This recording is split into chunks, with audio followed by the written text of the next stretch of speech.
Le Scrum Master est l'un des rôles clés existants dans le Scrum. Pour rappel, Scrum est une méthodologie issue du monde agile. Le Scrum Master, c'est le garant du respect du cadre méthodologique Scrum. Ce n'est pas le chef d'équipe.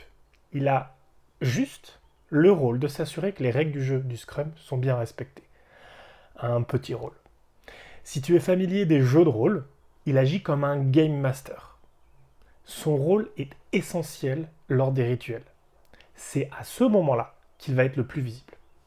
Le Scrum Master, il a aussi un rôle de coach vis-à-vis de l'équipe. Alors, de l'équipe de développement et d'accompagnement du product owner. Son but, c'est d'aider ces deux parties à jouer pleinement leur rôle. Et il va s'assurer tout au long de la vie du projet et de la vie de l'équipe, et pendant les rituels, que chacun puisse s'exprimer et que la méthodologie Scrum soit respectée. Le Scrum Master est souvent gardien du temps lors des rituels. Il aide l'équipe à rester concentrée sur le sujet du moment. Il évite les longues digressions qui font perdre du temps et il suggère une pause si nécessaire.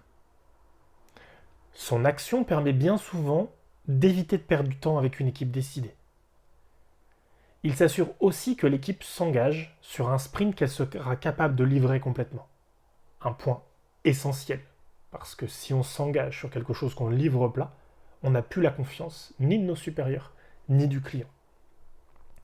Son rôle est parfois vu et vécu comme celui qui défend l'équipe. En effet, en tant que gardien des règles, il défend l'équipe et surtout son mode de fonctionnement. Car c'est ce mode de fonctionnement qui permet de s'assurer que la méthode fonctionne. Et in fine, c'est l'intérêt de tout le monde que l'équipe livre le projet. J'aime beaucoup ce rôle, celui du Scrum Master. Il est à la fois discret dans les équipes habituées au Scrum et présent à chaque dérapage. Le Scrum Master est bien souvent un membre à part entière de l'équipe.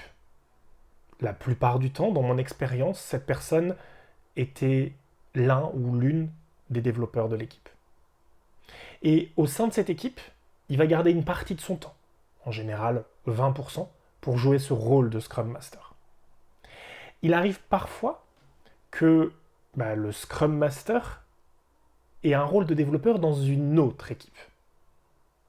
Ça permet d'assurer une certaine homogénéité des pratiques dans les entreprises qui sont constituées de plusieurs équipes Scrum. Je suis développeur dans l'équipe A et Scrum Master de l'équipe B. Et en fait, en général, on va avoir un développeur de l'équipe B qui deviendra Scrum Master de l'équipe A, ce qui permet de partager des pratiques. Et on peut même tourner dans les équipes, on n'est pas obligé de rester très longtemps ou assigner toute ta vie d'une équipe ou d'un projet. Alors, il y a quelques contraintes et quelques règles. Le Scrum Master, de fait, a un rôle qui est incompatible avec celui du Product Owner. Il est incompatible avec celui de client ou d'utilisateur final. Parce que le Scrum Master a pour rôle de s'assurer que le cadre est respecté et celui du Product Owner qui représente le client et l'utilisateur et celui de l'utilisateur a pour rôle de venir chercher le meilleur de l'équipe. Et donc, on ne peut pas avoir les deux casquettes dans la même personne, sinon il y aurait un conflit d'intérêts. Le Scrum Master anime un rituel en particulier, la rétrospective. Et c'est de mon point de vue le rituel le plus important. C'est lui qui permet l'amélioration continue de l'équipe. Et c'est la raison pour laquelle c'est cette cérémonie, la rétrospective, que je mets en place en premier dans une équipe que j'accompagne vers l'agilité. En dehors des rituels, son rôle est de mettre de l'huile dans les rouages. Il peut par exemple expliquer aux parties prenantes, en dehors de l'équipe, comment l'équipe fonctionne, de faire preuve de pédagogie en démontrant que les rituels, non, ne sont pas une perte de temps, mais bien un temps de cohésion et d'organisation.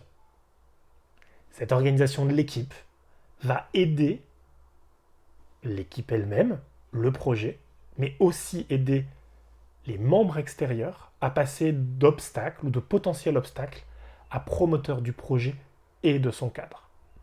Enfin, le Scrum Master aide l'équipe à mettre en place un management visuel, celui du projet, celui des processus. Et il accompagne l'équipe dans sa sensibilisation au Scrum, l'aide à grandir. Et il prépare et il accompagne l'intégration des nouveaux membres de l'équipe. A fortiori, si les nouveaux venus ne sont pas à l'aise ni avec l'agilité ou avec le Scrum. Un Scrum Master qui a réussi, c'est une équipe sereine qui se sent en sécurité et avance sur son projet par itération en collaborant efficacement lors des rituels.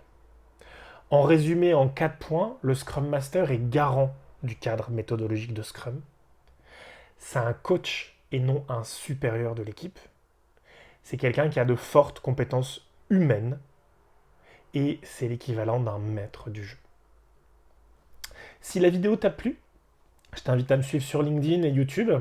Et puis tu peux aussi me donner ton point de vue en commentaire. Peut-être que tu es Scrum Master ou que tu te poses la question de le devenir. Peut-être que tu en as un ou une dans ton équipe. Peut-être que tu ne connais pas du tout ce terme. Je t'invite à me donner ton point de vue, ton retour d'expérience sur le sujet. Et puis au plaisir de continuer la discussion, soit ici en commentaire, soit de vive voix. À bientôt.